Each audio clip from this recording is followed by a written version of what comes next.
How do you feel the depth of the JP convo? It was kind of like the Ben Shapiro talk, fairly shallow. Did he seem kind of overly aggro in person? No, it's it was a little bit better. I wish I could just like have a drink. I need to do like the, what do we call it? I don't even know.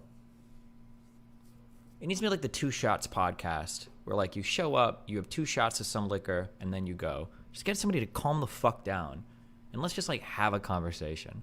Because there were parts where I think I mentioned this, and I think it got clipped, but it might have been in the After Hours show. I don't remember. I think one of these had it. You know, Israel Palestine, where it seems like he was like receptive to some things. Maybe, I don't know. 100% ideological. So okay, right? So even though they'll say that and then you go to the right and it might be a similar thing, right? You find these types. Also, hold on. Let me do this. Let me say this real quick, okay?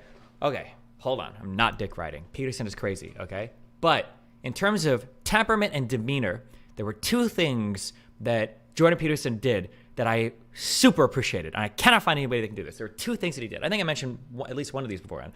2 things he did. One is sometimes he's excited, sometimes he wants to go and he'll cut me off or interrupt. Okay, sure, that's fair, it happens. But then sometimes when I would get excited, I would cut him off. It was like, okay, he'd let me talk. I appreciate that, okay? When people get heated or they want to go back and forth, I think he probably spoke quite a bit more than me here because there were a couple times where he's a little rambly. But we could do the cut each other off thing and it went okay. That's one thing.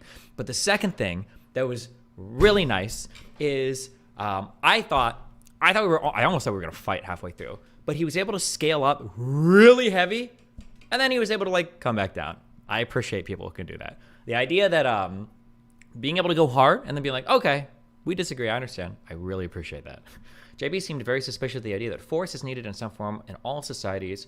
I wonder what his position on taxation is. Should that be a voluntary system? I mean, would probably be like libertarian leaning, yeah. So you think he's a lot more reasonable than lefties make him out to be? No.